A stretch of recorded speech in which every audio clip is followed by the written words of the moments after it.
All right.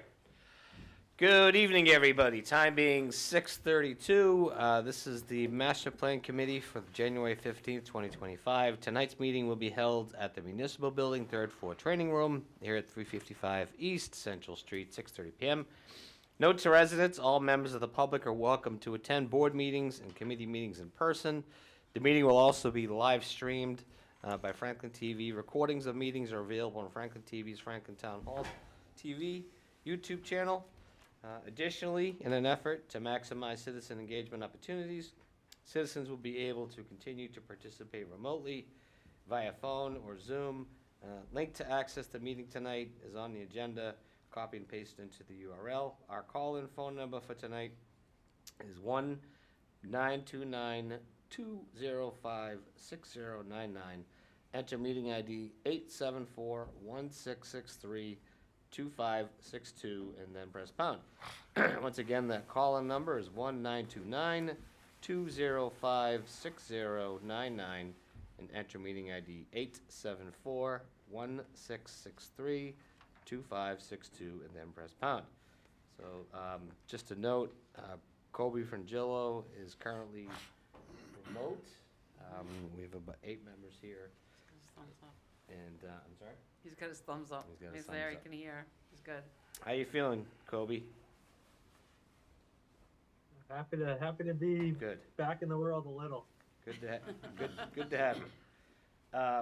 First thing on our agenda tonight is just an update from the subcommittees. I do believe that pretty much everything needed to be done at the subcommittee level has been done, but this can be, for the most part, probably one of our last updates from the subcommittee. So why don't I go to Gino first on sustainability?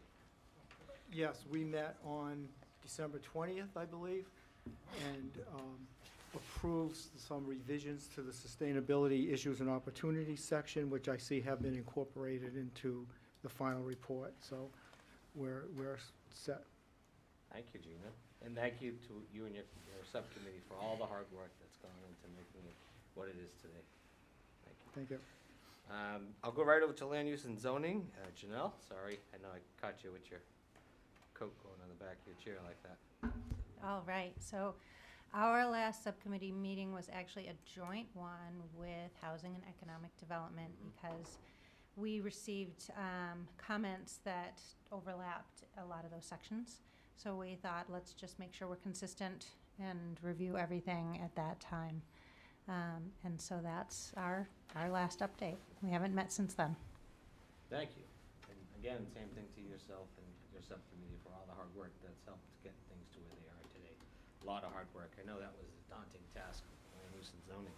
So I think it's funny because I get asked to pass code. I'm going to make you guys co-chairs. So Rick and Eric, you guys want to give a little bit of an update for the housing side of things? Well, we met with Janelle's team. Yep. We had the last bits together. But I do want to recognize Eric. He's done a great job at really helping me out. I'm not great with Google Sheets and Google documents and things like that, and finding them all. So he's helped out immensely, and he's great at proofreading stuff. So I really appreciate it, Eric. Yeah, no, happy to. Yeah, we had a lot of good comments come in on those sections. We took a look at each one of those and came up with some suggestions, which did get shared with the staff and with the consultants, and they were able to incorporate those as well. Good. Excellent. So that leaves us with Kobe, and then I'll go to Meg, but Meg's not here tonight. Kobe, over to you, circulation and facilities. Yeah, CSFC met at the turn of the new year, had a very productive meeting, went through all the remaining comments, everything that we had received. Really the only outstanding piece is the one thing that we're going to talk about that I'm hopefully going to bring up with the master plan, just to make sure, just get a temperature of where the group's at. We had talked about possibly, we weren't able to fully get to it in our meeting. We had talked about possibly doing it over email, and with my medical procedure, I wasn't able to get to that fully. So wanted to just bring it up, see if it was worth raising in the full report with the full committee here. Otherwise, everything else got incorporated, and we're happy to see that. Excellent. Kobe, I'll throw it back to you when we get to the second part of the agenda tonight for that, so you can bring it up as part of our topic. And Mel, since Meg's not here, you feel like? Is Meg not here?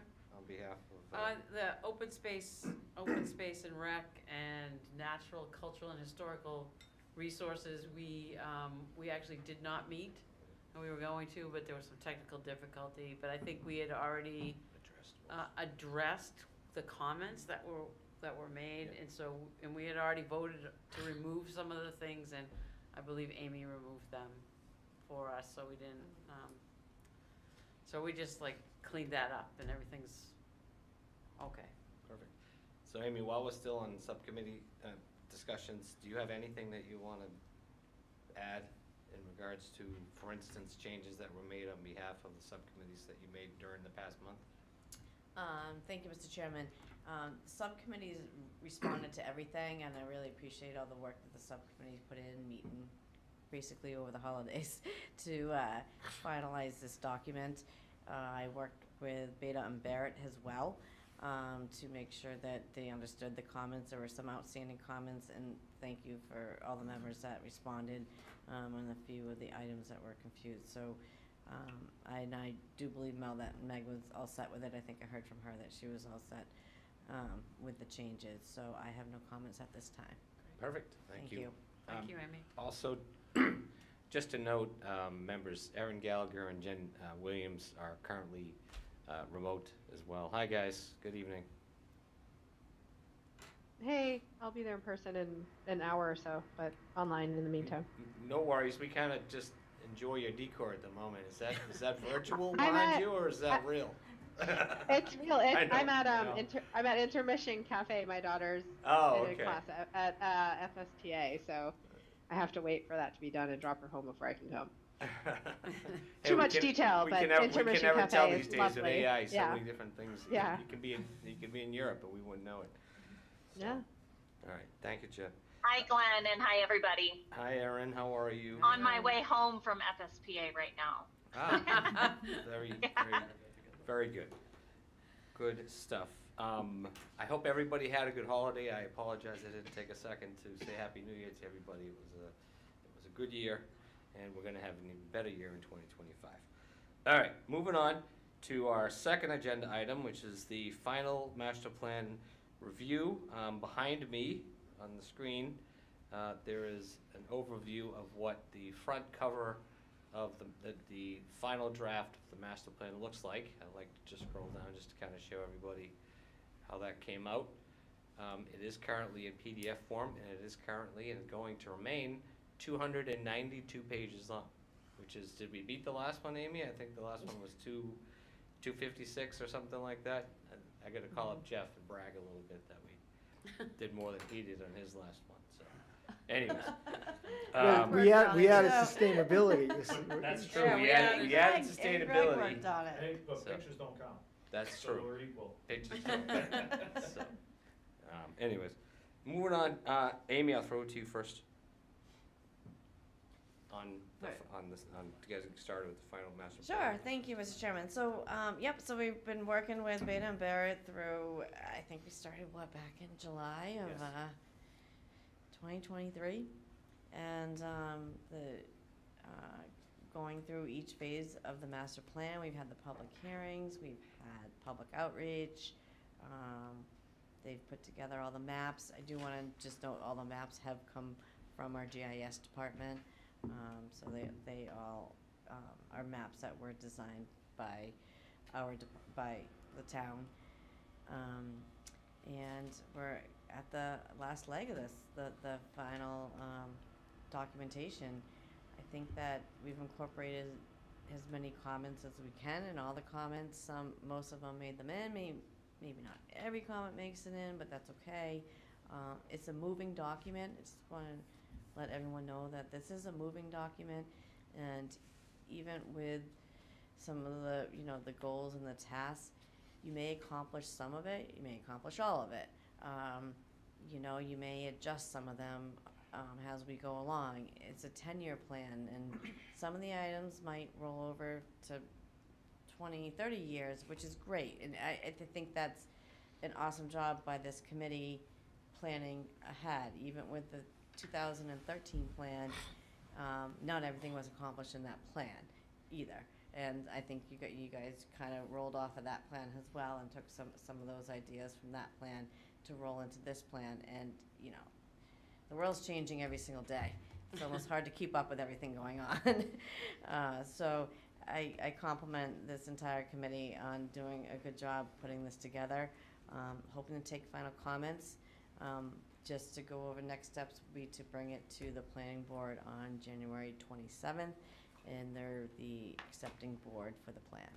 So, thank you, Mr. Chairman. Thank you, Amy. And just to piggyback a little bit off of Amy, yes, this has been, you know, over 18 months of work that have gone into this. If you read just the first, you know, 12 pages or so of the document, you'll see all the various events, public input events, that we've had opportunity to hear from the community with their feedback. A lot of hard work went into taking that feedback and putting it into this document in hopes of making this document a reality.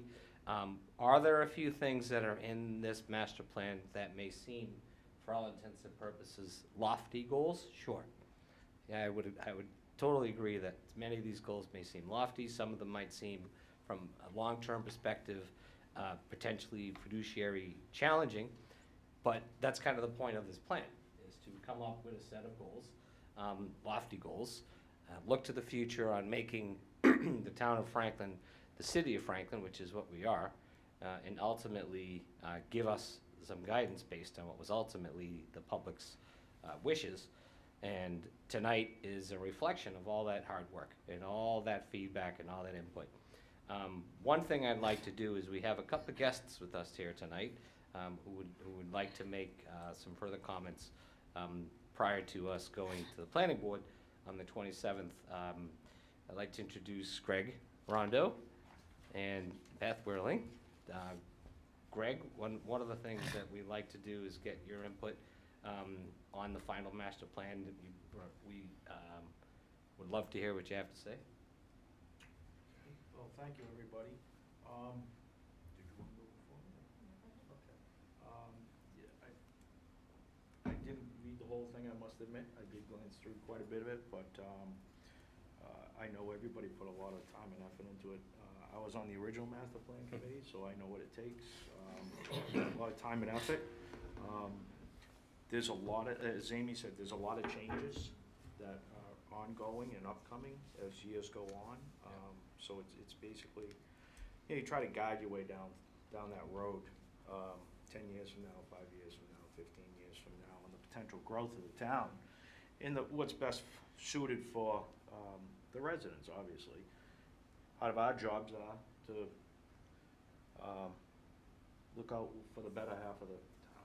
That's our job, basically, to make what's right and make sure it's correct for the town and the residents. It's about creating a good community. We have, we have everything to offer. That's why everybody still wants to come to Franklin. You know, school systems, fire department, police department, water, sewer, everything. 2 interchanges, 2 MBTA stations. So we have it all. Everybody still wants to come here. On the other hand of the aspect, the potential growth that we're seeing as a board is escalated, as well as a lot of comments from a lot of the residents. There's a lot of pushback lately about housing. Why so many apartments, traffic, etc. We get a lot. As Amy said, we're going to get busy even more. So I think, for all intents purposes, it's how do we do controlled growth? Is really what it comes down to. We don't want it to blow up. I was building back in the 80s and 90s when it was blowing up. It was 350 plus permits a year. It was busy back then. Unfortunately, what we're seeing now is we're seeing sites that nobody touched back then. Irregularly shaped lots, water, ledge, properties that nobody really wanted to get their hands on. We're seeing the growth on those right now, which therefore it's affecting more and more residents because now you're enclosing in and around tighter areas. Right. You know, you're not in the outskirts. You don't have 10, 15, 20, 30 lots out in the outskirts anymore. We also see a decrease in the students, actually. That's another big one. We have all these houses, you go to Toll Brothers, back then, those houses were built 4 or 5 bedroom. You have 4 or 5 kids in there. They've since turned over, you got 1 and 2 kids in there now. So we're seeing growth in the areas that you know, really never was touched. But we're also seeing a whole lot more traffic. And traffic's been a real big one for us to deal with and contend with as well. In the grand scheme of things, we want to make sure that we plan for the future, but we plan accordingly. Greg, I don't mean to hold you, but could you Oh. bring the mic close? Yeah, so, Can you folks online hear him okay? I just wanted to. Yeah, we can. okay. Yep. So basically, what we're trying to do is just obviously plan for the future, but we want to do it in a systematic way as well. So we want to make sure we put our best foot forward as professionals and homeowners and landowners, as all of us, we all live here. I've lived here all my life, as well as my parents. So I've been deep roots in the town. So we want to maintain that. It also, it's a return on investment too for real estate. You buy a property here, you're guaranteed to get your money back. There's no loss of revenue in this town when you go to sell your property or buy. You know, it's hard to buy into the town right now because of escalated values, but when the market corrects itself, it'll come back down and everybody will be able to weed their ways back through the water. You know, for the kids that want to buy in the town, it's Yep. tough for them. We understand It's that. difficult. Yeah. So basically, you know, on a lot of my concerns, when I read through it, it pertained to no parking in the downtown area, especially for like residential use. I think the main objective was to rejuvenate the downtown. We don't want to give up the parking for residents, because what's gonna happen, all those residents are gonna park in the downtown. They're gonna occupy all the commercial business spaces, and the people in the businesses aren't gonna be able to utilize it. So parking with the downtown is a real big one with us. You know, even with the MBTA, we just went through the whole MBTA situation. We rezoned it, inclusionary zone and Yep. whatnot. So we went through all that. I think for that one, I think we just kind of let it stay idle. The rules and regs that we follow seem to be working well for us. I see a lot more developers and builders come in prepared now. They're coming in with more information, and we're not kicking it down the road. I can't tell you how many projects we have outstanding right now ongoing, but we have quite a bit. But each time each group comes in, they come in more and more prepared. So that makes it a little bit easier to make an educated decision on what's coming. So you're not lingering on for a year and a half with stuff. It makes it a little bit easier. So I think the controlled growth on that is helpful. I really do think we should start pushing a little bit more in the industrial, commercial business end rather than the residential. We're running out of lots, basically. So those lots will come to fruition at some point in time. What's gonna happen is they're gonna buy 2 or 3 properties, adjoin them, come up with a small building. It's happening right now at 140. Could I ask you a question? Sure. On that, along those lines? What are your thoughts in general, and I know you and I have been around for a long time, when it comes to talking about what ultimately the downtown could or should look like, depending on, you know, plans. But with so many fragmented lots, you know, with so many different property owners that own such small slivers of the downtown, and of course, them being a major factor in whether or not the downtown actually becomes what we hope it will be. What do you think the practicality would be where we could have or should have lots combined? You know, multiple lots that are, say, for instance, along a depot, or even along that side near Dean College, or even the areas, the zones, the properties that are in the middle of the triangle. I mean, there's even that, Rockland Trust, I'm sorry. Yeah, yep. The center section, you know, that goes back to when they rerouted 140. That split the town in half, actually. So that really made it difficult, because now you don't have any real estate on either side to grow, per se. You have the center section. The only way to get that center section, you know, to be rebuilt is get the 5 or 6 or 7 landowners and get them all together at one point in time. That one's gonna be a tough one to do, no matter what. The problem is, there's not enough road and width for takings to create more openness and more growth in downtown. That's part of the problem. When 140 cut through, it split it in two, and that was part of the problem. We just had a project for Dean Ave come in front of us. You know, parking worked out. Mysteriously ends up with an underground parking garage, and they're gonna get units in one of those vacant lots behind Dean Bank. So it's gonna work out well. Okay. So, you have to think outside the box when you come into these small parcels. It's the nature of the beast of the business, you know? You have to buy adjoining parcels at some given point in time, to make your parcel work.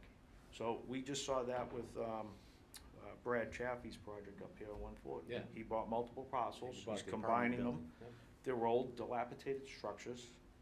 You're coming into the center of Franklin. You wanna see something nice. You gotta rejuvenate it at some point in time. Yes, people don't like growth, but you also don't wanna have CI sores when you come into town. So, there's the trade-off.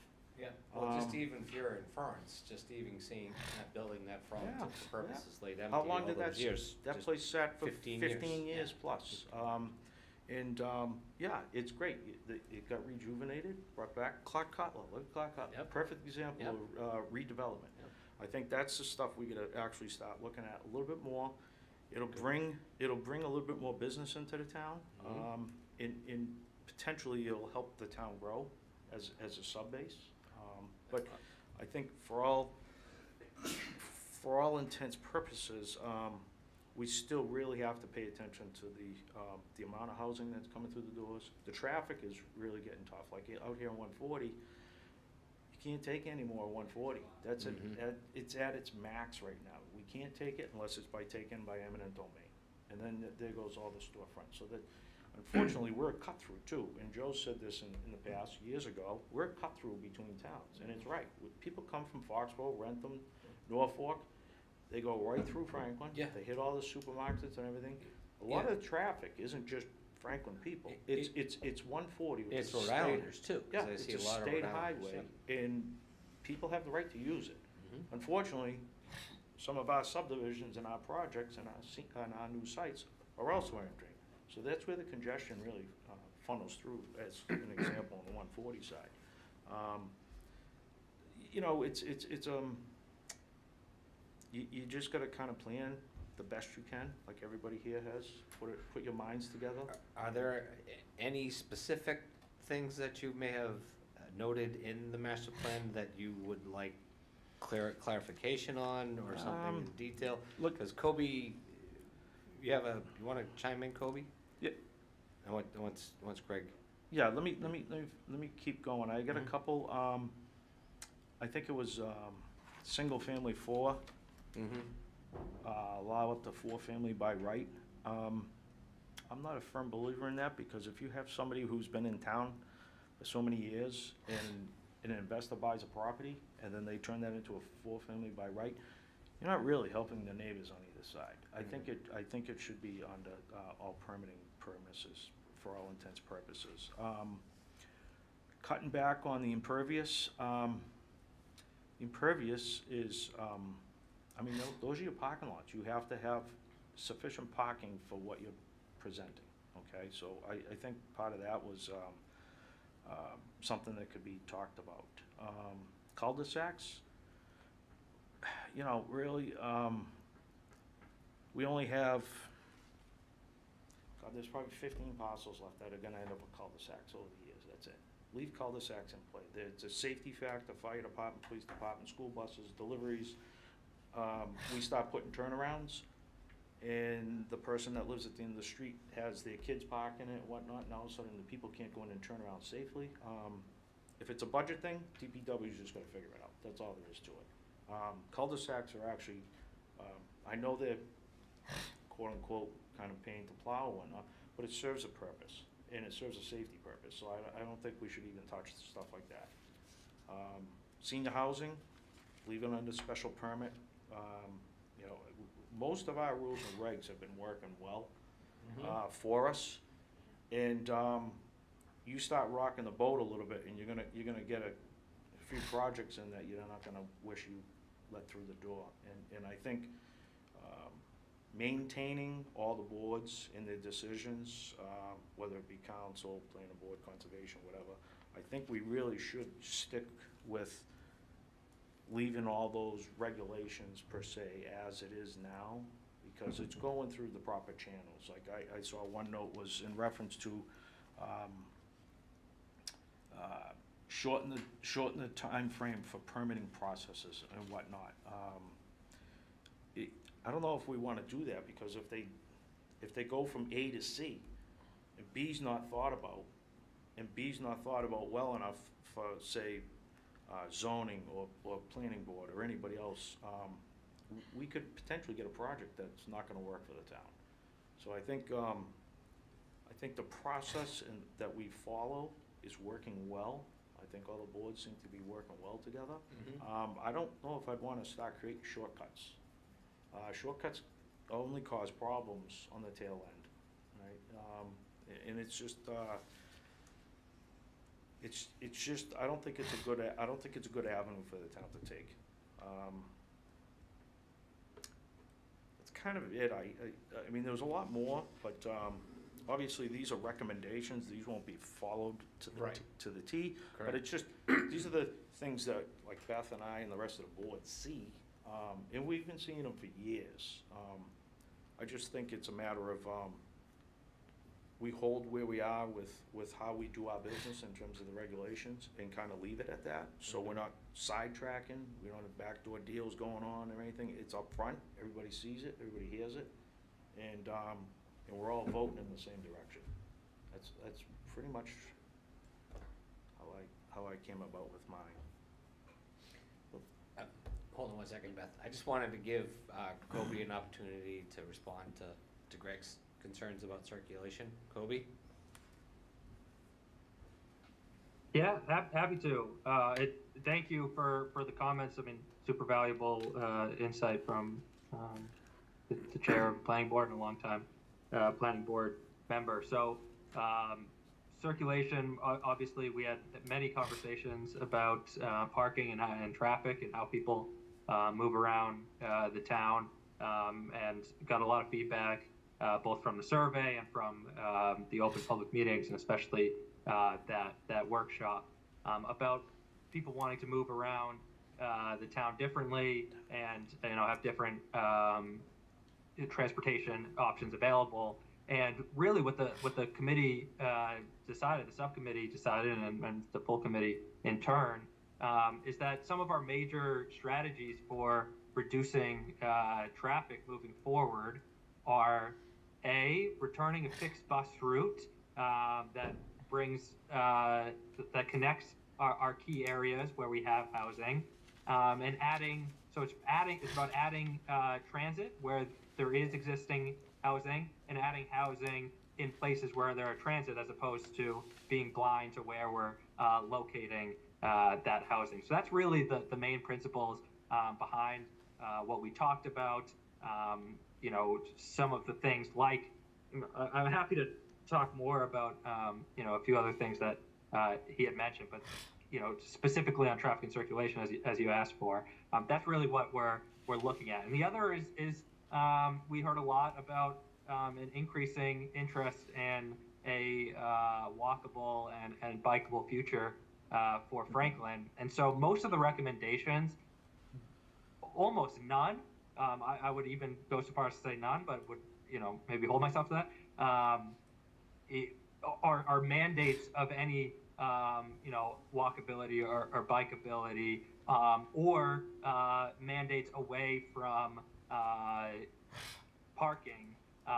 Rather, it's reducing the mandates on parking so that we have increased flexibility, so as projects come forward in the future and as Franklin continues to evolve, we're not forcing parking where parking isn't needed. And that's really the main principle behind some of those recommendations. I think that if you look at the language, it's all fairly conservative, in terms of changing our approach to transit and circulation, but still visionary and in line with the feedback we got from the public. Happy to answer more, but hope that's a little helpful. Greg, did you have anything you wanted to? No. And it's Beth. about, like I said, it's about planning for the future, really. Yeah, absolutely. But just to add on to Planning Board Chairman Greg, really well said, Greg. I think that I'm not always the greatest at public speaking, so to hear Greg eloquently say what is in my mind is really thumbs up. Thanks, Greg. Just a couple questions. I guess, Glenn, while I realize we are the city of Franklin, called the town, or however that is said, I think we retain the words town of Franklin because people still want to feel like a town. Absolutely. They don't want to see us grow to a point where we're no longer feeling like a town. And I think there's many people that are expressing that we're going in that direction. So for me, as Greg noted, I think some of the recommendations that are in here for implementation stand out to me as being things that will head us towards the direction of getting a more dense urban feel, which in some areas is great. I don't disagree with that. I think it's great. There are appropriate areas for the increase in density for housing specifically. However, I think, you know, as you mentioned, is it single family for the 4 families by right? If you look at that zone, it's a fairly large zone in town. And maybe some sections of that are appropriate for doing that, but maybe some sections aren't. So to choose such a large zoning area, just as blanket statement for family by right, to me makes me nervous. So I think maybe that perhaps looking at specific areas of those zones for an overlay or something rather than just a blanket statement might be better. So I think just a comment on what Kobe said about a fixed bus route service. Right now we have the Gatra Go. And while a fixed bus route is a good direction to head towards, I believe that a fixed route is allowing more people to take transit because you can call up and say, please pick me up at my house versus I live 3 miles from the closest bus stop, now you're out of luck and you have to take your car or you don't have a ride. So I think when you get to a point, and I don't know the ridership numbers for Franklin per se, what are our ridership and where are people most taking this Gatra Go bus service? And then maybe you expand off to do a fixed bus route. But are we at that point? I'm not sure, and I'd hate to see the Gatra Go disappear because I know so many people that rely on those kind of services to meet that last mile, first mile commute. I think Kobe was giving you the thumbs up on that. Yep. Yeah, just to be very clear, we both discussed the return of a fixed bus route and, with the retention of a microtransit to supplement that, as well as we did look at the Gatra Go ridership numbers and locations. The large majority of them are along the 140 corridor, which is why we feel justified, as well as the majority of the conversations that we heard, you know, particularly from our seniors, liking, you know, preferring the time where there was at least a fixed bus route option for increased reliability to get the majority of their trips done, while then having the microtransit be a supplement. We had discussions with GATRA, and we think this is all feasible. And again, this is just a master plan with recommendations and not actual changes. That's good to hear. I'm glad to hear that. Hopefully it will both be maintained or new service added. And then commenting on Greg's comment about we're getting the difficult lots. We see a lot of that in front of the planning board. And I think we do a good job at managing them, especially special permits. And I think when you have those challenging lots, it's not straightforward. It's not, here's a square lot, it meets all the setbacks, it meets every dimensional requirement, straightforward, good to go. So that's why I think some of the changes to allowing by right could be a little bit difficult because these are the complicated lots. And if they're complicated, you need a little more oversight. So keeping some of the by right, some of the special permit housing situations and even downtown might be a good idea. Just a little bit of added oversight. And in my opinion, hearing the presentation about housing the other day, saying that we have 1,093 units of housing permitted, under construction, or in the chain, to me that says our zoning's working. If we had numbers that said, you know, we had 20 houses built last year, I would say, yeah, you have barriers here. But to me, was it MBTA communities in our downtown, the minimum housing standard is 1,800 lots, 1,800 units, right? We're not that far off for the new units we produced just in the last couple of years. think we're doing all right. So why do we need to rock the boat, like you said? Why do we need to change everything to be, by right when it seems to be working? And I think we're doing a pretty good job as a planning board with our current membership and past membership to review things in a timely manner. I would say that I think projects, if they're prepared and ready to come to the board, are getting through in 2-3 meetings, sometimes 1. So the fact that we need to change the permitting to allow for more express permitting, I'm not sure where you're going to cut down the time, because you've got a pretty good board getting people through. I know there's been comments that, the plan board's difficult. I don't see that. So, and finally, I'll just say, this was a labor of love for everybody. So I know the people in this room work really hard and are here because they care about the community. And if they didn't care about the community, and those online, sorry guys, Zoom people included, if you didn't care about it, you wouldn't have spent 1.5 years trying to come up with things that'll work. So for me, I just think there's a few tweaks that would be really nice. And just to give a shout out to those downtown businesses, there's one paragraph in our master plan that makes our downtown sound like it's a piece of crap. So I'm sorry to see that, because we have a lot of businesses. I would say 3, maybe 4 of our members on the planning board actually live downtown, and we live there because of the things that are there. And I frequently walk to everything in the community and have no issues with my sidewalks, see people biking, go to the restaurants, go to the stores. If you want to see what's there, you have to go. And the more you go, the more people will want to put their businesses there. We have lots of housing coming in, and it's going to support these businesses, and I just think, I think a little bit more positive note on our downtown is needed.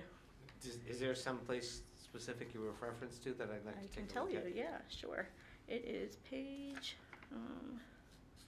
Just for clarification. yeah, it's downtown revitalization. I think it's page 195.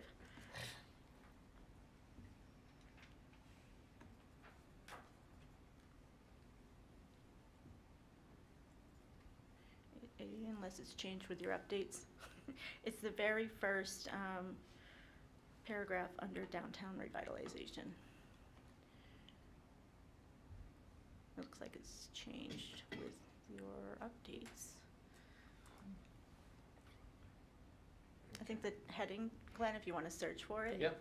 it was under the downtown revitalization.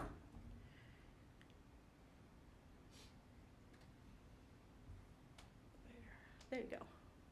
So that particular paragraph, downtown faces various challenges, including traffic issues, true. Rundown storefronts, yes, there are some. Limited accessibility by bike or foot, don't agree with that. High commercial rents, I'm not sure what the rents are, but I'm sure that's probably true. And a need for additional shops and casual dining options currently hinder the attraction and retention of businesses and visitors and customers. Sounds like you changed the wording just a bit. I don't think we have a huge lack of stores that are down there. I mean, we've added a lot, and the notion of we're nowhere near where we want to be, it takes time. And you have seen, since the change in the circulation in the downtown, the changes that have occurred. Can more change happen? Absolutely. Can more positive happen? Absolutely. But that's not to take away from those initial businesses that have come to the downtown and made a home and are trying to retain customers and get new customers. So I just would like to see a little bit more kudos to those who are investing in our downtown.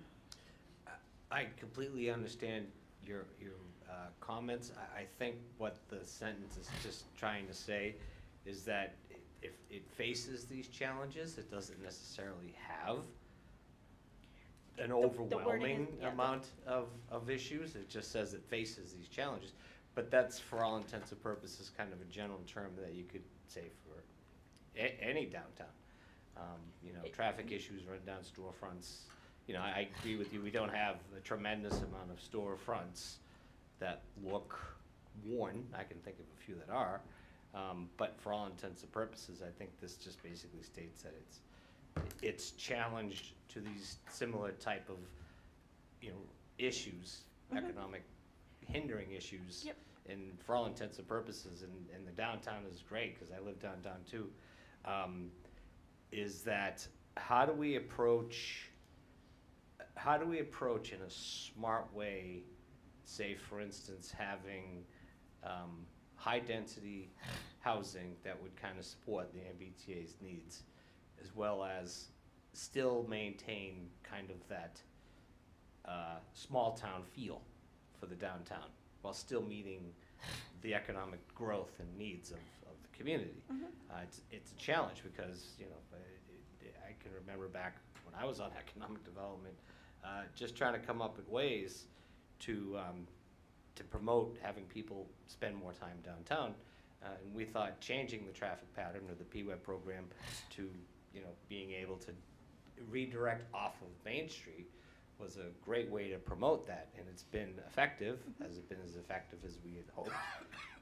I don't know, it's hard to gauge, but it's definitely been a positive having redirected the traffic off of Main Street that was passing through the downtown. Yeah. But I think we're heading in the right direction. Yeah, a change takes time, Yeah, right? it It does. certainly It's not does. gonna be overnight. It's not gonna be in Yeah. 5 years, maybe 10 years, but you're gonna see it. It's been about, when did they do that? 10 years, 12 Mhm. years ago? Yeah, we took out 6 telephone poles. We changed the curbings. We did the sidewalks. We did the crossways, and we added the HPP project. So there was HPP and the PWED project, which is the area behind the Dean Bank, because that building that used to be, at the time, a diner got taken down, and Dean Bank turned it into that parking lot. But there's still some residual things that are having, as Greg alluded to earlier, that are still having quite a challenge to kind of take root, and one of which is that small building. And I'm not certain, and Greg, maybe you can clarify this, but the building that's behind Dean Bank, is that condemned? No, they just, Because I think saw they it. just- They just closed it up. They I didn't- saw an X on it. I didn't know what. It's I vacant. think- That's, yeah, it's last vacant. meeting, it's vacant. Yeah. It's not So- condemned, it's so- vacant. So There they- you That's go. moving forward. they're meeting the vacant open law, I hope? Yeah. Okay. No, The And building that's a commissioner But put that that's- up there. See, that's a perfect example. It's a perfect example. of a rejuvenization of the downtown, but this is where, the mix comes in with a mixed-use building. That's why when somebody comes in front of us, we want more, commercial business space on the lower level. We don't want just 50 square feet and say you met the regulation. Right. Yeah, I agree. My personal opinion is it should be 10 to 15% of the actual square footage of the building. So you come in 10,000, you're gonna cough up 1,000 square feet. Make it so somebody wants to go there, but yet you're also gonna get a little bit of the benefit on the other end, on the residential side of it. So it's a split, but that's how you're gonna rejuvenate the downtown if you're gonna do it. And I'm not saying blow up every building in the downtown and do it that way. That's how most towns and cities actually, get their downtowns back on the map. You see it in Medfield, Westwood, Needham, Natick, you know, not so much Dedham, but you're seeing a lot of that as an example in Walpole. There's a lot of residential uses, but there's also a lot of downtown businesses that are coming in. If that's the course you wanna take, you gotta do it in a controlled way. You can't just go flat out and do 5-story structures all over the place. You wanna maintain the, that town feel. You don't want it to be a city, and I think that's what Beth was alluding to as well. Yeah, change is inevitable, but you also wanna do it in a form and fashion that makes sense for the town and for the resident, okay? Wholeheartedly. It's not just about, builders coming in, build it, and 2 years they're gone, and we're left with the buildings. You gotta think of the downtown, you gotta think of the future, but you also gotta think of the residents of the town as well. And I think that's kind of where we're trying to drive people to. If you want it, these are the things that you're gonna have to start doing in order to play cards and play in the town, because it's just not come in, build it and take off, it's come in and stay here, and that's the idea. We want good builders and developers to stay in the town, that's all. Glenn, just to finish my comment Yep. on the, Oh, sorry, well, no, comments. you're good. I liked your comments. I understand the wording phase is challenging. Yeah. I understand that, but I think just also saying we've done a lot, and the businesses that are there have done a lot to help get towards that goal we all want. I think you're saying here, has an opportunity to make downtown Franklin a vibrant destination downtown. We're getting there, and just acknowledgement of the businesses that have helped get there. Yeah, I mean, I think the statement, by implementing the recommendations for Franklin for All, as well as the continued collaborations with the cultural committee as well as Franklin Downtown Partnership, you know, that will Yeah. come Yep. to fruition. I think, and I think we can all agree, sitting at this table, as you so alluded to earlier, it seems like, you know, we all want this tomorrow, but it's a very timely Yeah, it's gonna thing. take a bit. And, you know, there are things I look back on 10, even 15 years ago, hoping that they would have come to fruition still even today, but they haven't yet.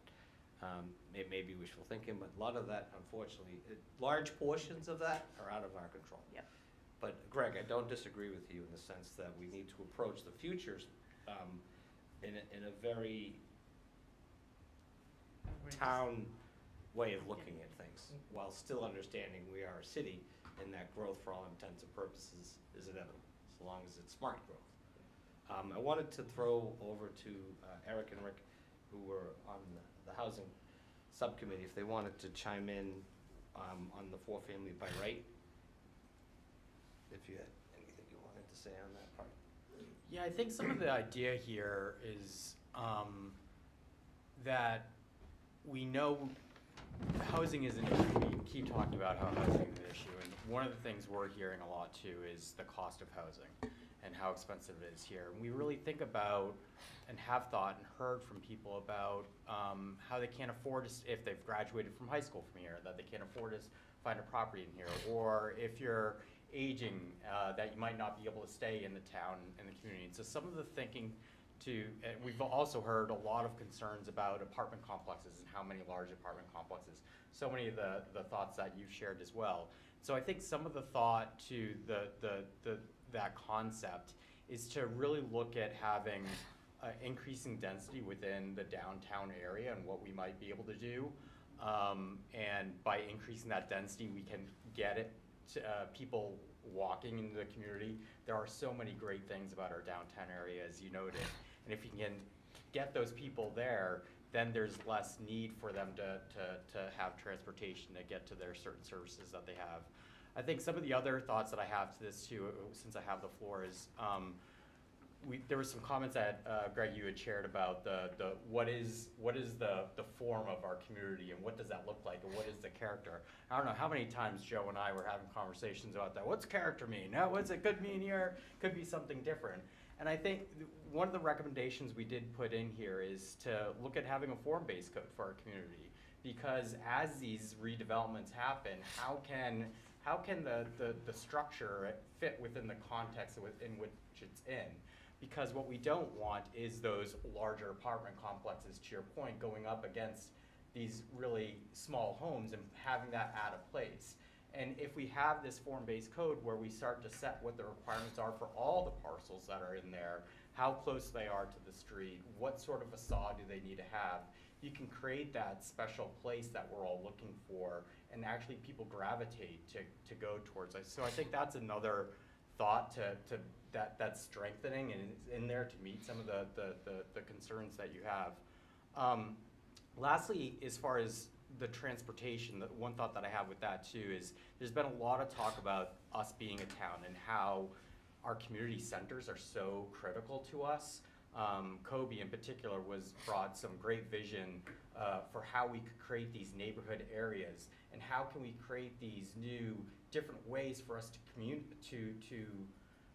or to transport ourselves within those communities, such as having more pocket commercial areas so that people like myself that live down off of Washington don't have to drive all the way into town to get our services. There might be something a little bit closer with sidewalks that I could walk with my family to go get an ice cream or something like that.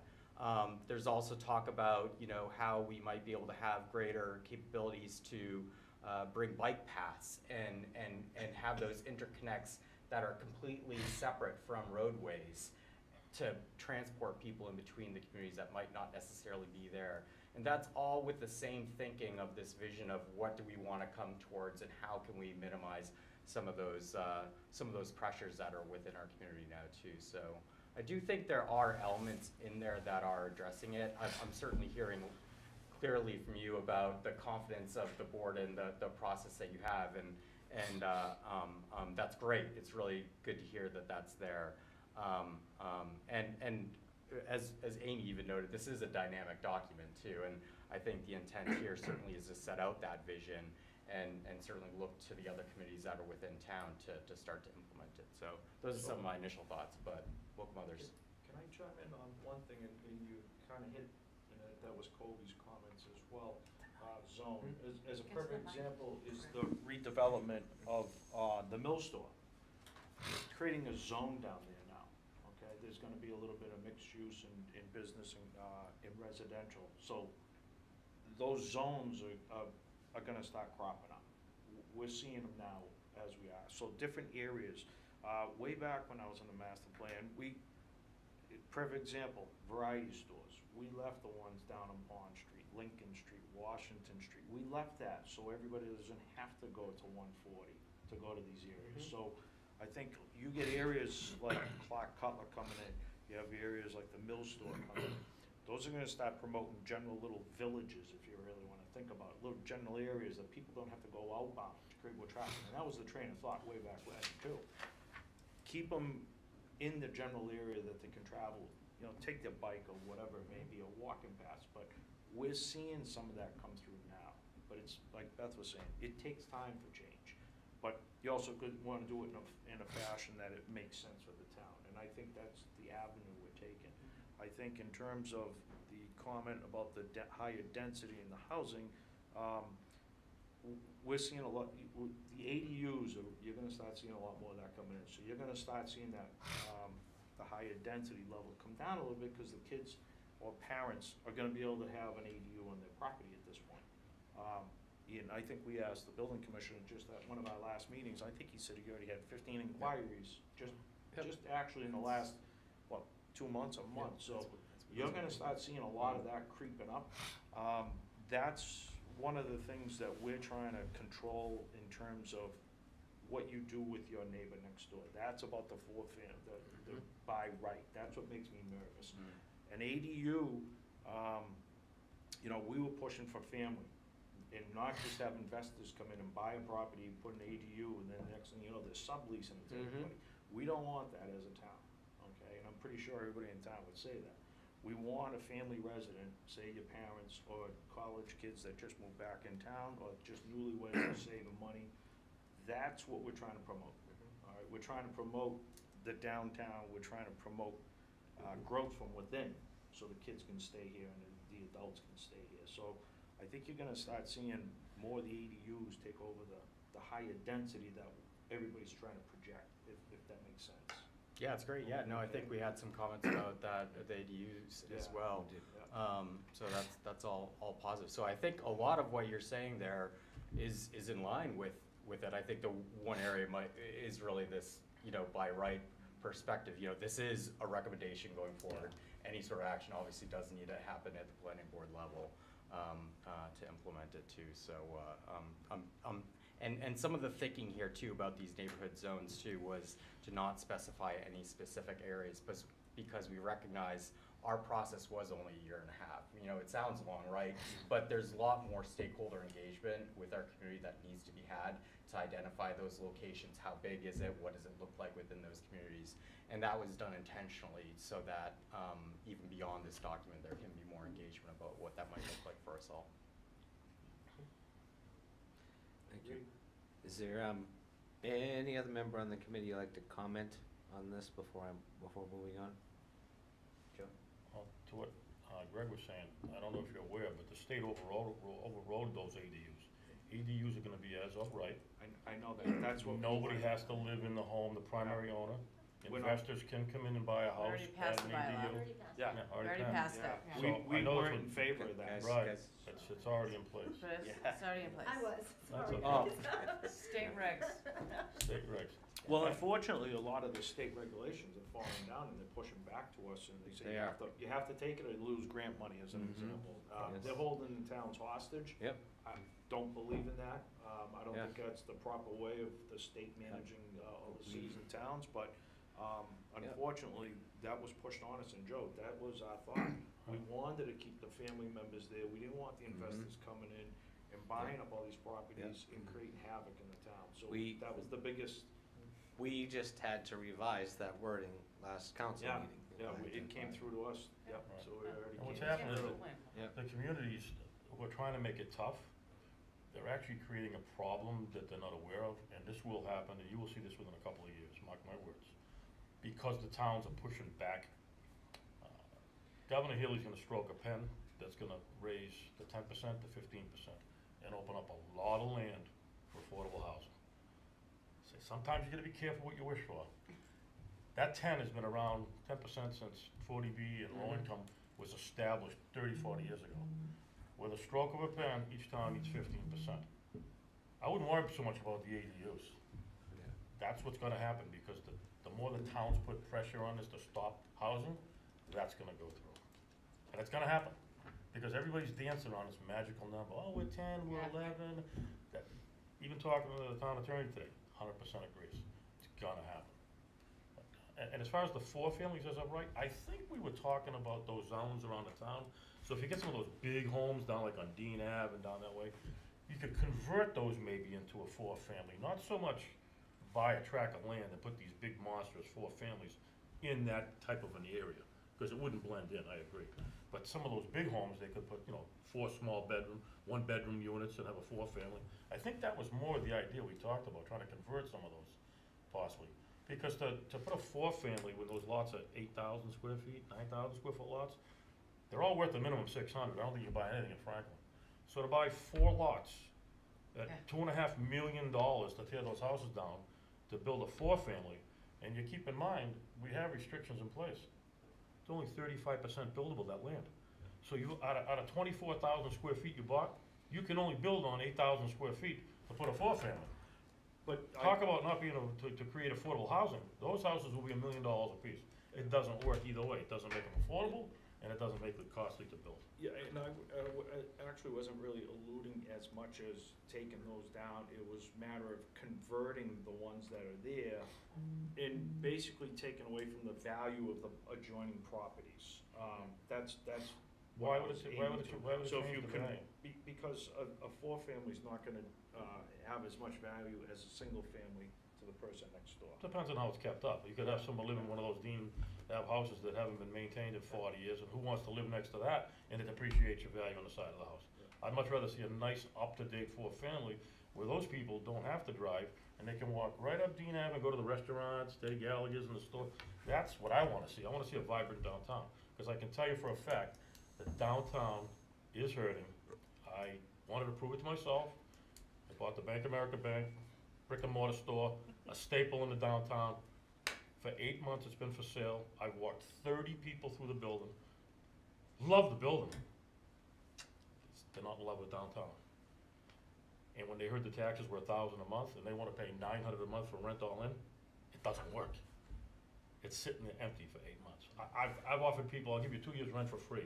I wanna see it work. Emmett Street has become a parking lot for Dean Ave, 24 hours a day when there's a 2-hour limit. The people come, they look at the building, and all Emmett Street, all the way as far as you can see the hillside, is bumper to bumper, and those cars don't move for weeks at a time. No enforcement. That's what we need to make something happen downtown. And again, I'll use this phrase, I'll end it with that. Franklin's a victim of its own success. The taxes are still expensive. Even though the tax rate is low, the values are high, it brings it up. I tell them what the taxes are just on the buildings, they run. Because you're only getting smaller mom and pop startup businesses in the downtown. You're not getting Bertucci's or anything like that. And one good staple we have in town is the Rome Restaurant. Been around forever, family owned, they run it, they operate it. But you guys know for a fact, because you just approved it, look at the size of the parking lot area they put in to maintain that business. Where else can another business downtown do that? They've got a great opportunity, a great spot there. But not every business in town can do that. And I think that only happened, didn't the building next door? Yeah, the apartment burned They own down. that and Yeah. it burnt down and they rebuilt it. But that made, if you go by there now, that parking lot's all full. They're doing a great business. I love it. But where can we do that around downtown if we bring another business in like that? But they still have the right to park out in front of the street.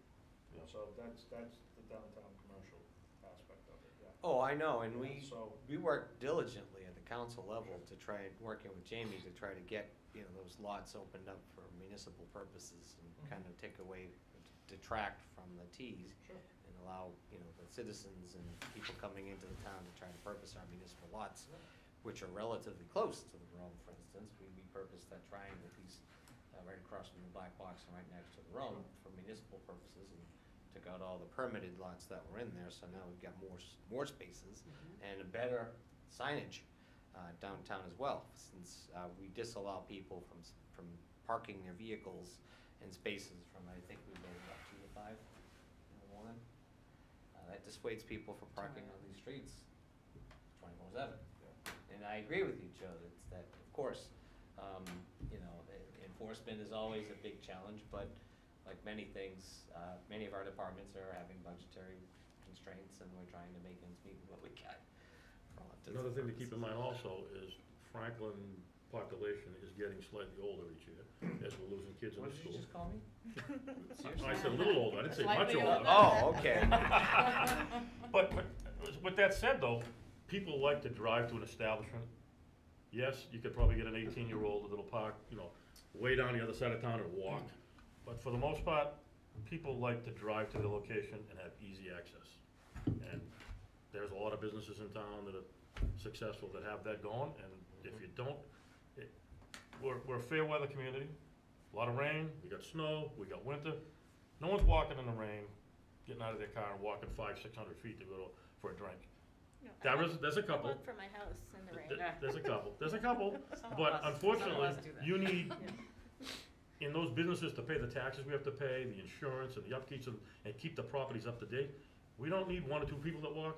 You need hundreds of people that can come to those businesses to support them. You know, Gillette Stadium, that's thousands of people to make it work.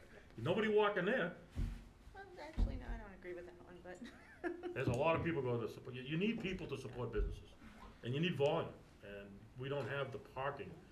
Yeah, you might get one restaurant that could, on a Friday night, that needs 40 spots and they park all the time, but that's all you're gonna get, and that doesn't revitalize the whole downtown. You need several businesses, and I mean, I wish we could make it happen, I'd love to see that. Me too. Mr. Chairman, just a comment. Yes, of I think, course. I think everybody wants the same goal. We want to see a vibrant, healthy town, right? It's just a matter of how we get there and how do you put those in words into the master plan for goals and objectives.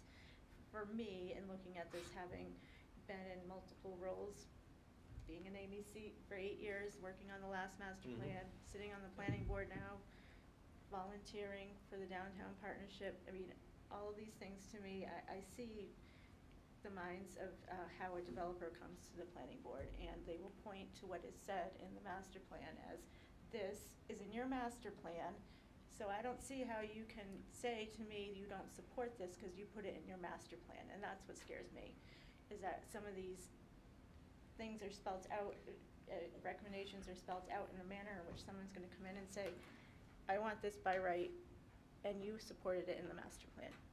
So that's what scares me. It's Well- the manipulation of the document to suit everybody's needs because they wanna come in and build something that doesn't belong where it should belong. So a general question in regards to that, has that occurred in the past? Oh, yeah. Joe? As a former I've never member had of the board? anybody in the 15 years on the board come in and say, that's in the master plan and Oh, we really? want it. No kidding, Joe, really? I've Oh, never I'm heard shocked to hear that. I've Okay. never heard anybody say those words. I read it in the master plan, and therefore you have to, I've never heard that. Oh, I have. I've never heard that. In my seat. And in fact, the master plan is just an idea. That doesn't change the bylaws or the rights. So if they did their homework, they could say, yeah, it's in the master plan, but when you open up the book, I have the setbacks, I got impervious coverage, that's what babysits the I project. don't know how many attorneys have come in that I've seen in all the various capacities of participating in planning board meetings and said in their justification for a special permit that your master plan says that, and then the debate goes on. I've never heard that. Joe, you've done it yourself, so sorry. No Well, no, offense, no, but- if it- and I'm no. not trying to argue, but I'm just saying. Well, first of all, no, because I've Yeah. never used the master plan. I look at the book and I look at C1, what says of right in the book, and then I go, listen, it's in C1, it says of right, I want it. I mean, I've never looked at a master plan to guide me where I wanna go. I mean, cause zoning dictates what you can do. I don't care what the master plan says. Master plan could say, we're gonna open up a nightclub in the center of town, but it says not allowed. So, No, but your special permit criteria will point to a master plan saying, this is, Greg, I mean, you've seen it, I'm sure.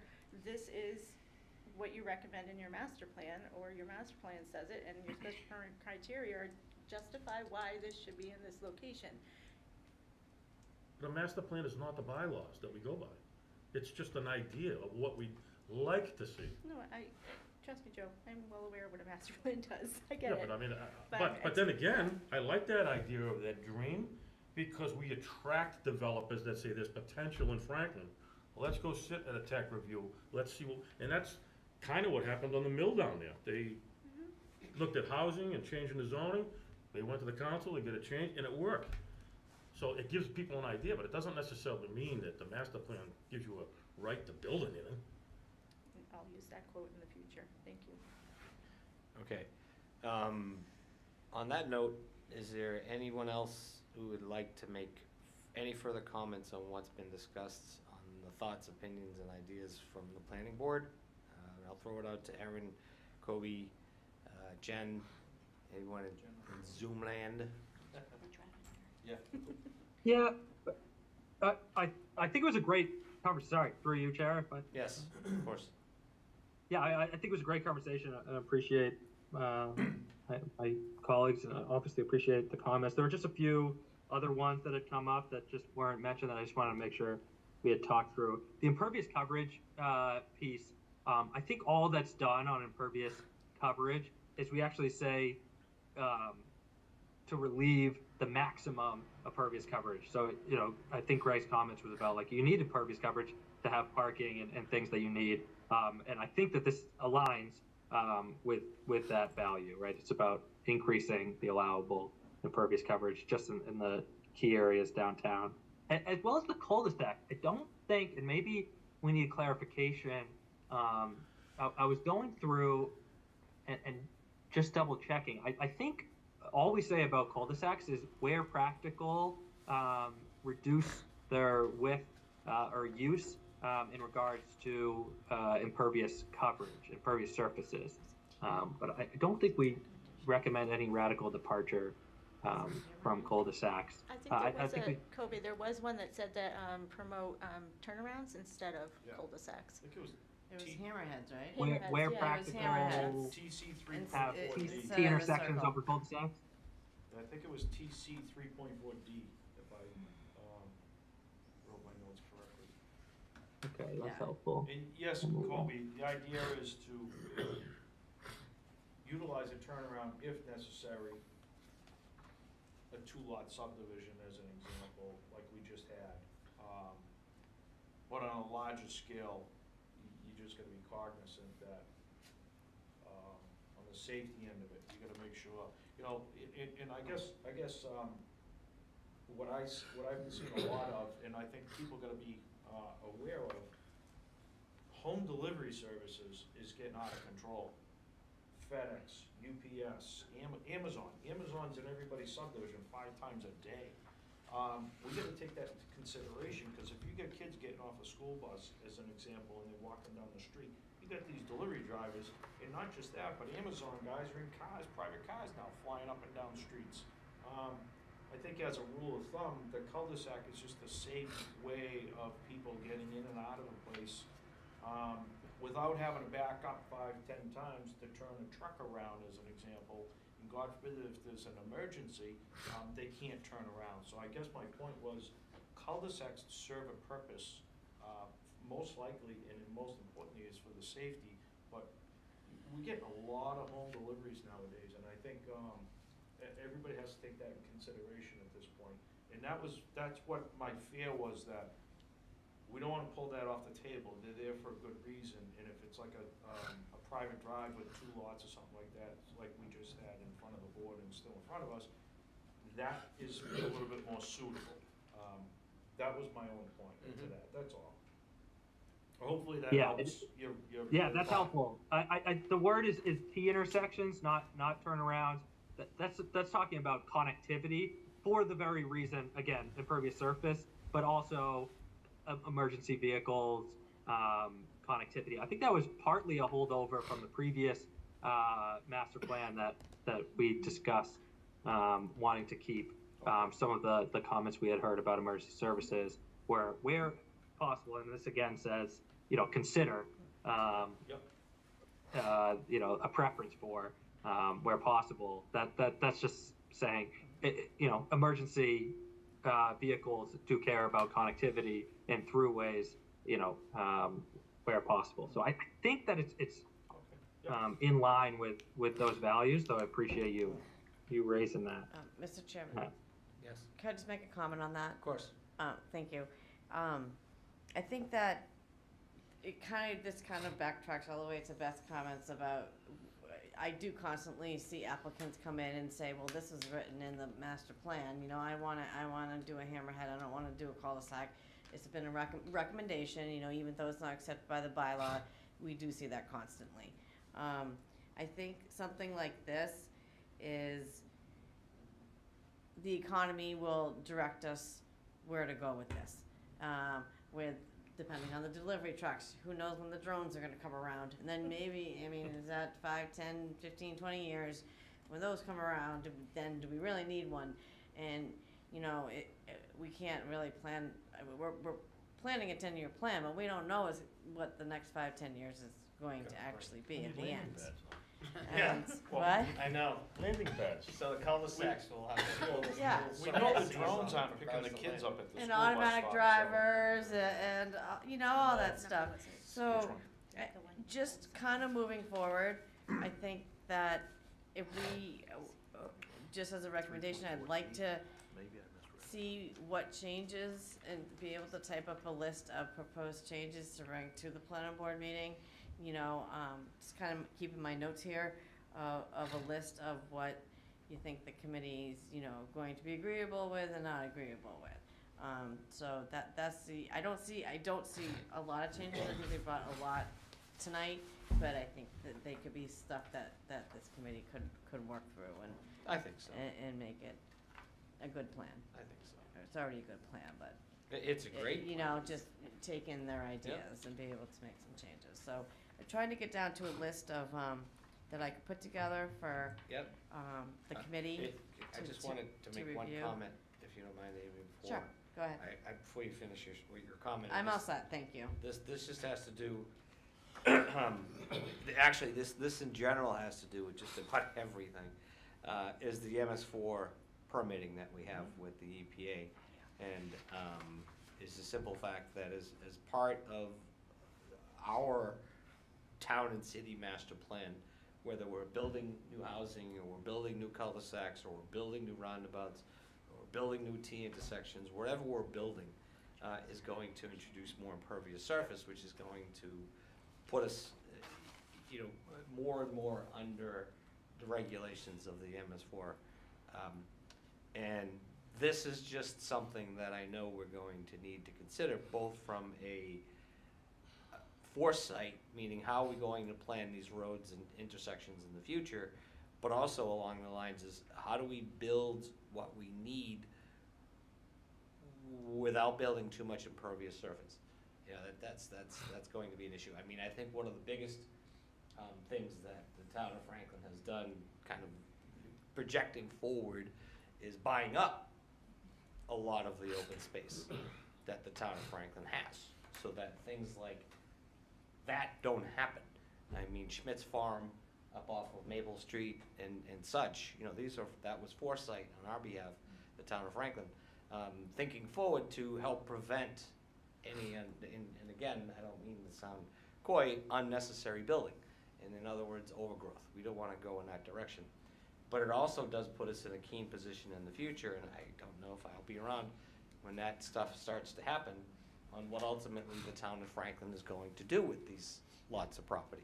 I think logic dictates we sit on them and we see what direction things go, but that also falls under with many of the things that are listed in the master plan, is like, these are ideas. These are overarching ideas, based off of the public's opinion, based off of the hard work of the subcommittees that have generated these goals and objectives. But I think this is ultimately gonna boil down to, and this kind of comes down to what Amy just said earlier, a lot could change in 5 years. A lot could change in 3 years. Who knows? And when you look, I don't don't mean to use the war as an example, but you just simply look at the way that the war has been fought between Russia and Ukraine. You know, Russia went in with circa 1970 tanks thinking they're gonna steamroll a whole country, only to get stymied because of a little robot that can take out a big tank. You know, that's forward thinking. That's something that's changed the battlefield. We could have, as so eloquently put, new types of transportation vehicles that are taking up our side roads. To your point, with Amazon, you know, more delivery trucks and more ways of convenience that the citizens are going to be utilizing things for, that are going to be adding further issues that we hadn't foreseen before, and that we have to kind of think about now. How do some of the recommendations in the master plan potentially benefit what those future things may be?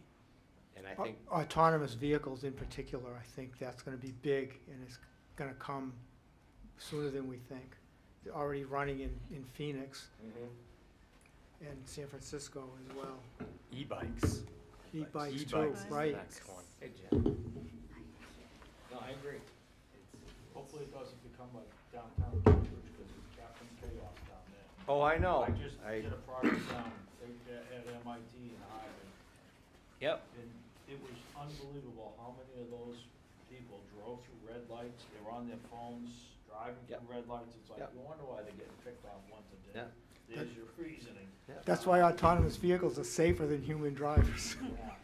Yeah. And Swipe Sites Yes, went ma'am. today. Just a comment on your MS4 Yep. permit. On Dana Street. Charles River watershed is where we are, Yes, correct? Yeah. that's correct.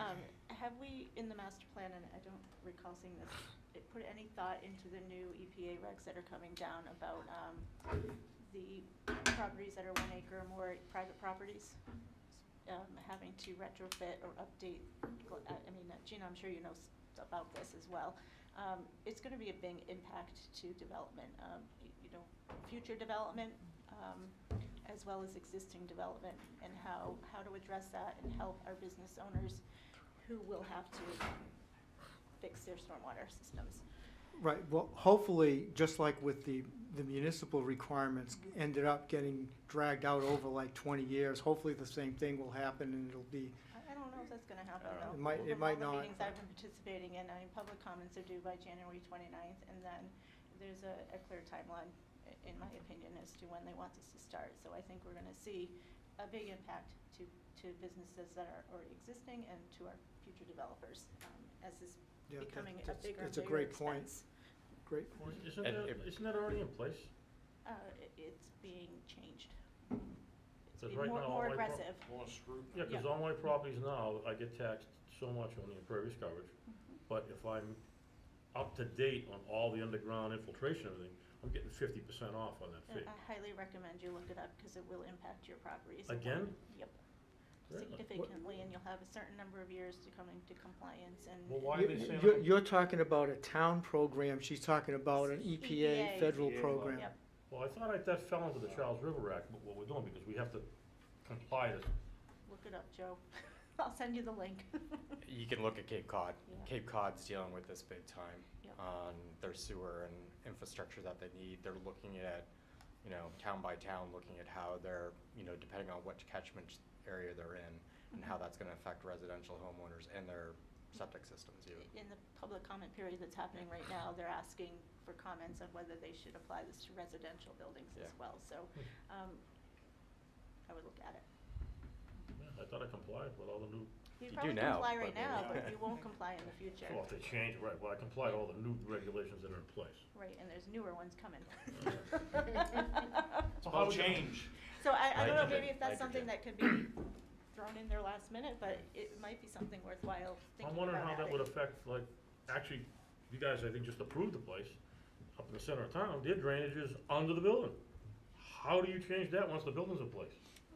You can get credits too, so if you have things that are already in place, you can get a credit for what you've already done. Oh, so you just pay a fine, is what you do? You'll, No, Joe, you just pay a fine. And it's not well, just what I a- mean is if you comply so much, you probably have to pay a tax on what you don't comply No, with. it's not, And it's- that goes you're into a, not paying, you're improving your property to meet the current standards or the new standards. Okay, folks, I don't Yeah. mean to.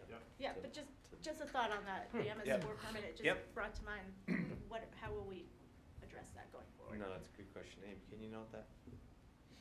Yeah, but honestly, I just missed the one comment. I just caught the tail end of it. So I know Glad what to do. Is it with the MS4 or it's with the state? The EPA regs. Hold on one second. EPA Kobe. regs. Go ahead, Kobe.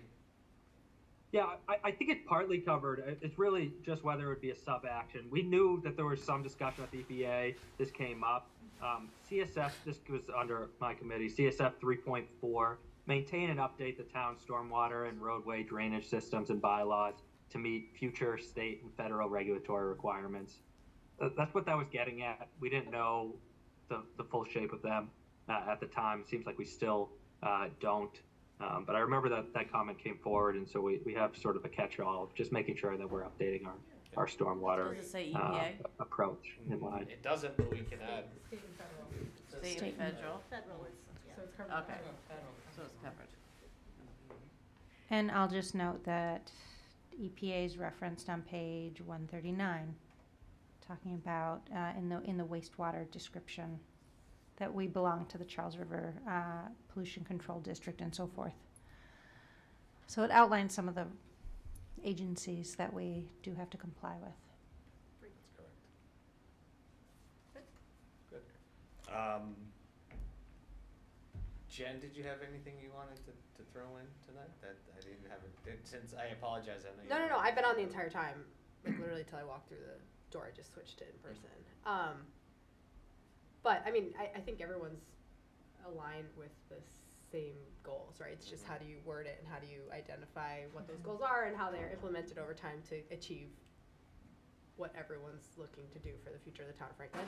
I mean, I think the other thing, talking about impervious, we're talking about parking, we're talking about there's no virgin sites left in Franklin, right? I mean, I think the other thing that particularly the land use committee was trying to get at was also to encourage redevelopment of already impervious sites and to do things like rezone the mill store and Clark Cutler and seize a parking lot and to use those for the triangle downtown, right? Like, I mean, I think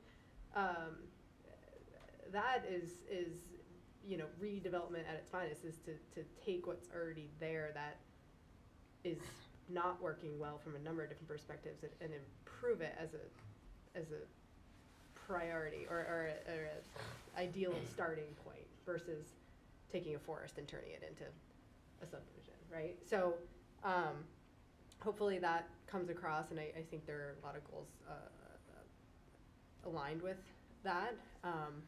But the words by right are very strong, and that has significant implications with what can happen in the future. So I think we just want to be super careful about when we are suggesting something is by right or continues to go through an oversight and sort of case-by-case process, especially considering the fact that we are at this point mostly dealing with unique, non-conforming or atypical sites, whether existing or redevelopment or new. So. Right. I mean, it is for all intents and purposes a patchwork that we have left. No doubt about it. So. Yep. Erin or I don't have my glasses on. I can't even see that. No, Amy Johnson. Oh, Amy. All right, Amy Johnson. I'll just reach out to anybody who's on Zoom before we kind of start to wrap this up. Erin or Amy, or nine. I don't know. I don't know who 190 is. Nothing for me. Okay. On this. Thank you, Erin. Okay. Well, there's nobody asking any further questions. Amy, could you note, obviously you have, the comments that were made tonight so that we can potentially address them to, when we get to the formal planning board presentation, we can maybe make those changes as we so fit. Yes, oh, I'm sorry. I have two comments not related to the planning board comments. Oh, sure. So, okay. By all means. Yeah, I just wanted to note that at one of our last meetings, I had asked, I know Barrett was on at that one, if we could remove gendered language from the master plan and then think about where it would be appropriate to add in an indigenous land acknowledgement. And I don't know if anything happened with that, because I noticed today, I'm sorry I didn't catch it before today, that neither of those were picked up or addressed anywhere. Do you know where that was supposed to be in? Like, They, well, I had made a comment just to ask them to think about where it would be appropriate, whether in the intro or whether in our natural historic resources section. I thought, I felt like we had it either in the mission or the vision, or I thought we had put it somewhere, no. I can ask them.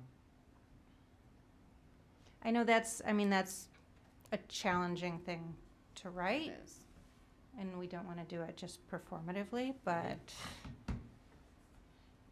I didn't know if there was, because of that, there was a conscious decision to not include it, because it was just going to take an effort, but wanted to follow up. Amy, could you ask Jill to just do kind of just a speed to find out? Mm-hmm. Thank you. And see if we can get some feedback from her by the 27th. Sure. Okay. Thank you. Anything else? Nope, that was it. Okay. And Kobe has his hand Yes, up. Kobe. Yeah, thanks. Sorry, I also just had some other comments, but I would first underline both of what Janelle just said, and I don't think that they're big lifts. The biggest gender one is really just calling you chairman and me vice chairman. It's unnecessary. Yeah. Say chair. Mm-hmm. That one's pretty simple. I tried to quickly go through. I don't think there's that much, but certainly something that, why not? And the land acknowledge. I mean, the fact that we don't name the native tribes to the area, I do think is a shortcoming of the document, and an easy thing to add. Mm-hmm. And I've done some research. I think the town has this, but I've also done some research, and I'm happy to send the tribes that called this land home before us, and still do. A few other things. Okay. Timelines within the implementation plan. This is in no particular order. Timelines within the implementation plan that still say TBD. And there are a few other things that still say TBD, responsibility and all that. I assumed that TBD was for us to then later fill in. And I think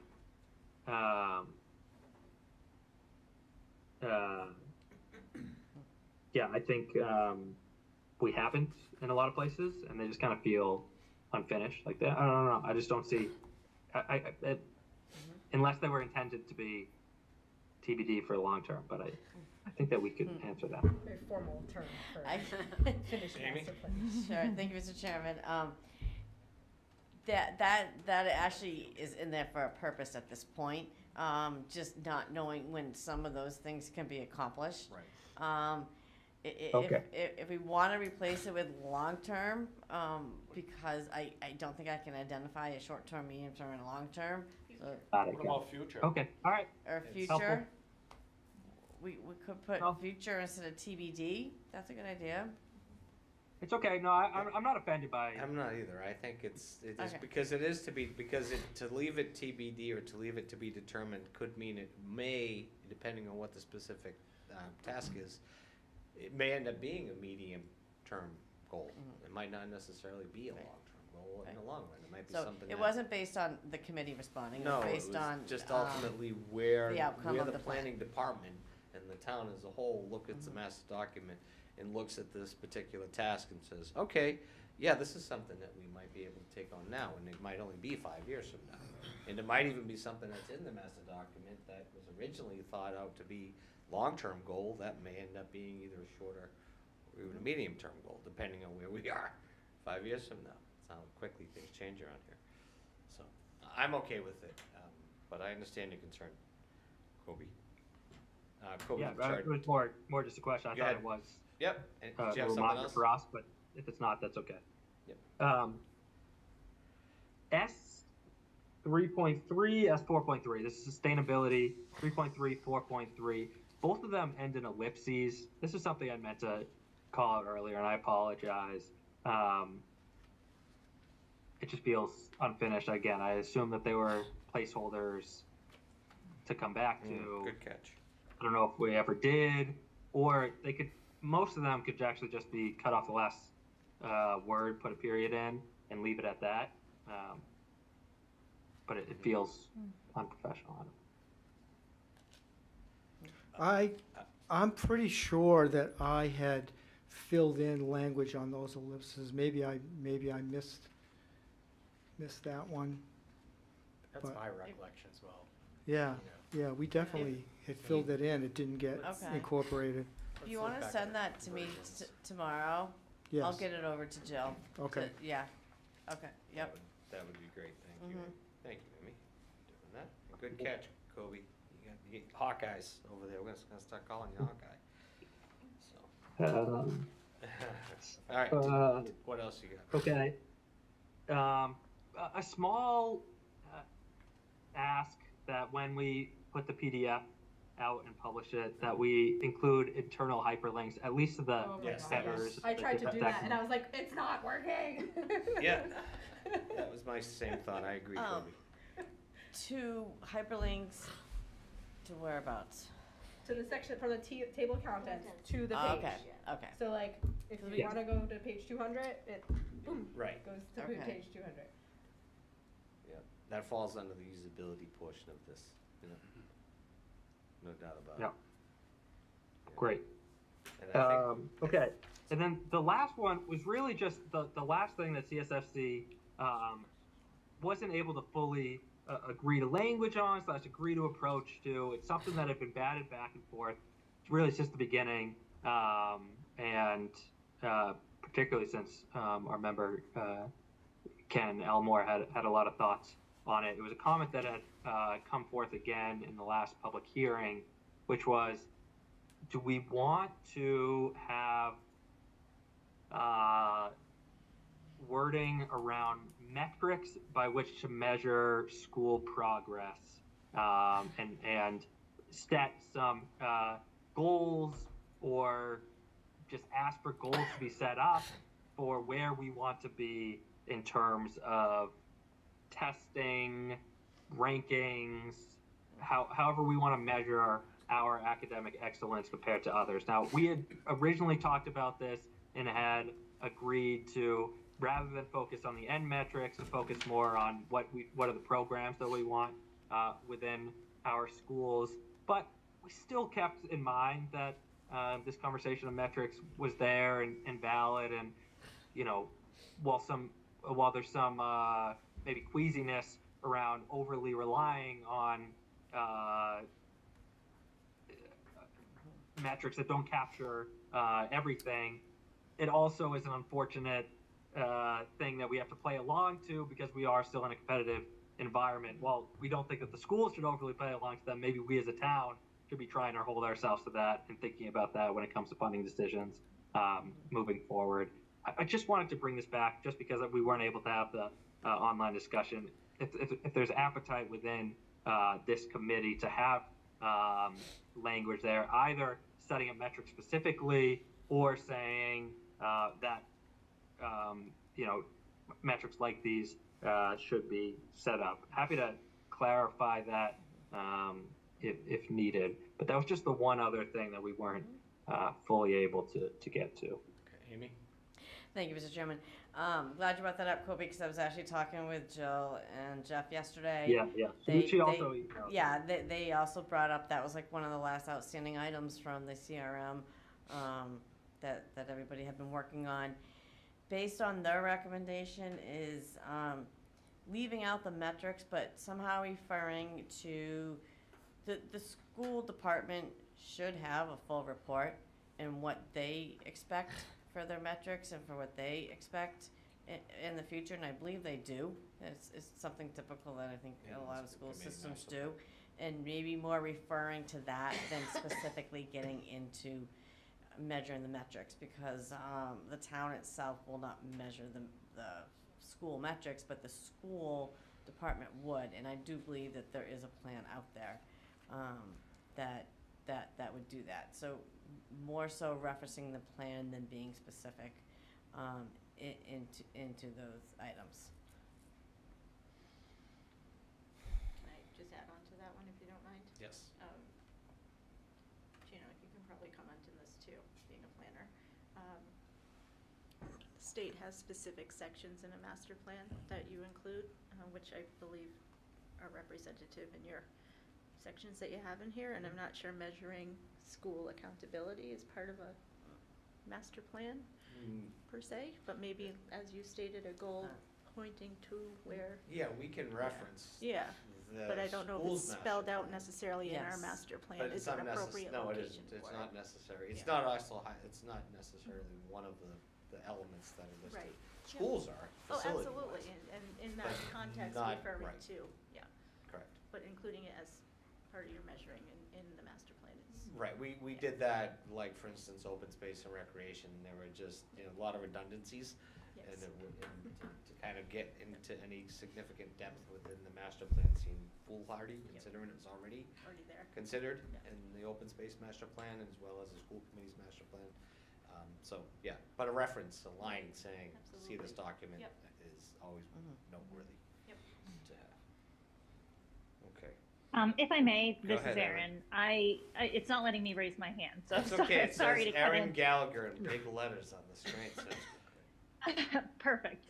I said this in our subcommittee meeting and just wanted to kind of restate it now that as far as any related metrics, that are inside the purview of the school district, but if you are going to put a line in that, to reference back to those metrics, to make sure that that is with the understanding and the description in there that in order for the schools to fulfill those metrics, they need to be adequately funded to meet those goals. So I think that that's an important part to keep in mind as you move forward and as you hold expectations for, rankings and things like that you're expecting from the schools to uphold the town, is that on the flip side of that, they need to be appropriately funded to make those metrics. Yeah, I think we're deciding we're not gonna refer to any metrics and refer to the school master plan. So we don't. Yeah, need and to- that totally, I understand that, and that's fine. I think that if you're referring people over and you're recommending that as a master plan, you are in support of, whatever the school department metrics are that they're putting out, that is with the understanding that, they're, to help them fulfill that, there's a budgetary side to that. So anyway, I think that there's an opportunity there to put something in writing that bolsters support for the schools if you're looking for rankings in the town. And that was, to me, the place to put it. Yeah, and the call dropped. No. Oh, no, it didn't. No, it didn't. Sorry. I'm glad you're still there. My phone shows you're gone. Oh, no, we still hear We're you. here. Yep, we still hear you. All right. So, Deep thought. deep thought. Anything else, Erin? No, that's it. Okay, Amy's taking notes over here. So, very good. Glenn, can I? Absolutely. Yeah, just, this is, you're seeing where our subcommittee sort of went around and around on it, was, is there a way, without referencing specific metrics, to strengthen language in the master plan that, from what we've heard from a lot of public comments and even what we've heard from this whole committee and our subcommittee, that the town supports, the town values and our high academic performance and supports maintaining that level of high academic performance over the next 10 years. And so how does that make it into the master plan? Like, what's the right wording? Is it a commitment to resources? Is it a commitment to the school's master plan? Or something? We felt that was Thank just you for missing. saying that much more eloquently than me. But we felt that piece was just sort of missing in the goals and implementation segment. So we struggled with the language, we threw the placeholder in, and then here we are. Yeah, this was really, sorry. How did I know you were gonna chime in on this one, Kobe? Go ahead. Go ahead, Kobe. Yeah, this was actually in addition to the one that was added. Here's the language that I would propose that the committee consider. And again, happy if we don't, but I do think that there was enough appetite for it, including from public comment really throughout this process. I would stick with something general like this. It's under our main action, which is provide resources to implement the 2024 school master plan, which actually mirrors the previous master plan. But it would be adding a CSF 6.1b, if you will, establish metrics and goals by which to evaluate and track district-wide academic excellence to help guide future funding and policy decisions. That's, yeah, so you're talking,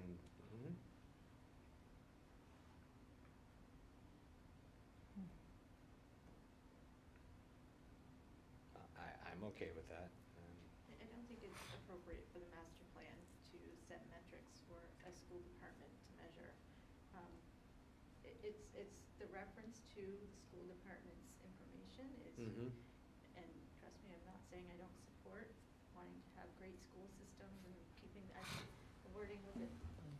Sorry, was it Amy that said expectation? I think you might have said it too, that we have and continue to have support of, sorry, the wording is escaping me now. What did you say? Continuing to maintain or improve our public schools and our services is more appropriate than setting metrics in the language from Kobe. Just my opinion. I think, Mr. Chairman, I think, given if this is like their only goal, school committee's not a real huge part of the master plan to kind of follow along the master plan. That's why I said if we wanted to reference something about the schools, I'd refer to their master plan, but, I think that would be To probably. be clear, It's fine.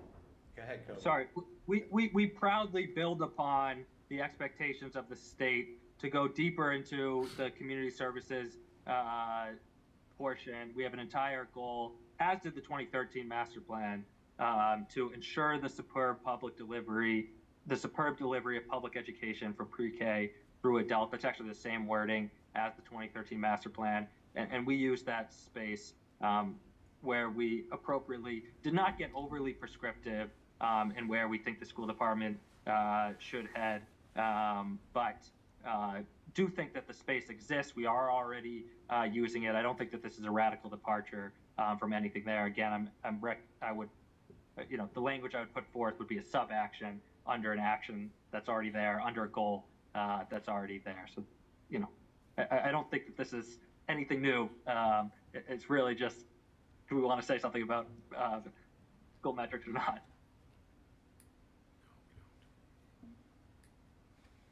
Okay. Thank you, Kobe. All right, it's getting kind of late. It's about 8:16. I'd like to just throw it around to the group for any last comments that anyone would like to make before I kind of move on.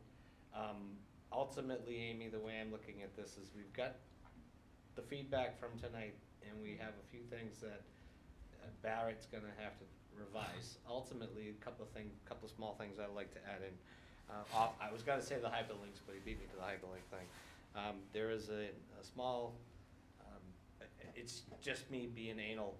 On page 25, there's a break, there's a page break that doesn't line up. So right here. So this is the start of implementation, but then it goes on, and then half of it's at the bottom of one page, and the other half is at the beginning of the other page. What's the next page? It's the last page of the document, of that section. Oh, okay. And it goes into part 2, but it kind of just kind of breaks right there. I don't know if that's Okay. something that can be grammatically fixed. but just page 15 and 16. And as far as changing the names, I don't have a problem with taking and changing it to Chair Jones and Chair, Vice Chair Frangillo, et cetera. If you want to make those changes, that's I have no problem with that. That's about it. Just to throw it over to Greg for a second. Your next meeting is the 27th. Our plan was to have these changes, potential changes, revised and issued into the final draft with us making, for all intents and purposes, an official presentation to yourselves with the expectations of adoption at that meeting. You guys okay with that? Can't speak for the rest of the board. No, I know. but- That's why I'm talking. Yeah, but I think everybody's prepared for it. Okay. Comes with that. Good. So we'll be on your. Chris, you there? Same thing? You guys can't deliberate on these. Just that's why I was just Yeah, referencing yeah, you. no. Okay. He Yeah. was listening. Yeah. No, you guys can't make a. No, I just wanna make sure he Um, understands Yeah, what we're okay. getting to. Yeah. Yes. d- Yeah. I'm just gonna rephrase Glenn, so Yes. we'll do the presentation on the 27th, Yes. hopefully get approval. If not, we'll move it to another meeting if there's any more Sure. changes. So that's the way we'll at least get, it started. It, just to note, it is a general business item, it is not a public hearing. So, Mhm. it'll be under general business. Do you wanna take care of that first? Yeah, we can talk later about it. Okay. I think, Amy, we should probably have the current members do a vote to accept the final draft master plan as it is with, Your committee. yes, with the expected changes to come on the 27th, or, because the fact of the matter is, we haven't yet had the opportunity to vote on this as an official final document with now with these pending changes. So what are your thoughts on? I mean, does the committee have to vote? But if they wanna vote, they I- can vote well, with that. I'll throw it You out- don't have to vote I'll to throw it out to you and first. when the vote goes to the planning board at the not end of the required. day. No, I know So, it's not required, but um, it's just, I call it just me being a clerk, it's semantics. Do you wanna vote on the document as is with the proposed changes? Well, I think the one open one is, are we adding a 6.1B that might have language about maintaining and we improving can- academic performance or not? That's a good question. Why don't we do this, Amy? Yeah. Why don't we do this? This is, again, just me thinking. Why don't we set up a master plan meeting prior to the planning board meeting? So that we can vote on the document and officially approve the document before sending it off to presentation to the Well, planning board? I think Or do you that not think with it's these lists of changes. Yep, We bring those changes to the planning board.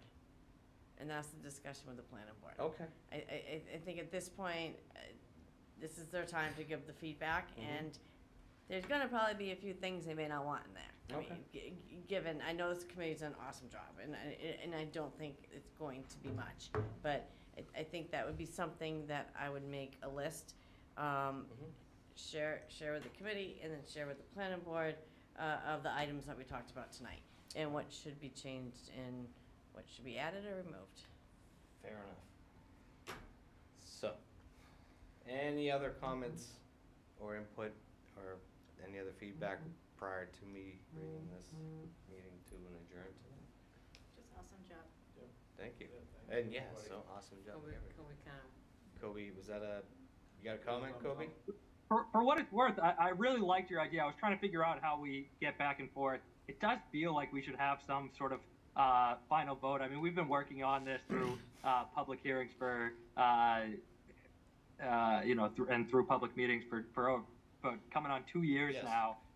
And it does feel like there should be some final vote. If we're not able to do it now, I'd feel a little weird doing it before knowing fully what some of the changes might be. But I want to make sure that we're presenting a strong front to the planning board, not sort of at the end of all of this stumbling in and saying, hey, point us in the direction.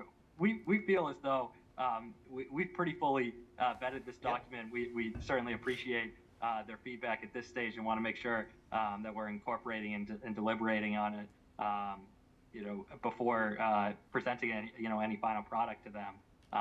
But I do feel as though we want to be presenting a final product. So for what it's worth, I wanted to express support for either a 30 minutes before, hey, let's get together and vote on this, or some, vote by proxy, where we say, here's the date, and we need your email response by said time. Those are the two things that came to mind for me. Emotionally, that would feel better, and I think it puts on a better front both for the public and for the planning board. Well, if it's gonna make Kobe emotionally feel better. Well, Kobe, I agree with you. So Amy, I think what I'd like to do ultimately, and again, what a short meeting will allow us to do is have the opportunity prior to the planning board meeting to make certain things have been changed, like for instance, the indigenous things, the changes that we proposed tonight, make sure kind of like, hey, we as a group have reviewed what's been discussed at the last meeting. We had an opportunity to kind of reflect upon them. Any last thoughts that might be on it prior to it going to the planning board that night to get their final input on it. But I agree with Kobe. So maybe if we could put together something, and I'll talk to you further about this later on a time prior to the planning board meeting for us to meet and discuss it. Sound fair? Mm-hmm. Okay. All right. With that, Bruce isn't here, I'll so. take a motion. We can't adjourn. Motion to adjourn. Second. Non-debatable. I need a second. I said second. There was a second, roll call vote. Gino, Yes. Rick, Yes. Janelle, Yes. Eric, Yes. Jen, Yes. Joe, Yes. Erin, Yes. Hamblin, yes. Frangillo, Yes. Jones. Yes. Yes, unanimous. Good night, everybody. Good job. Thank you, Bethany.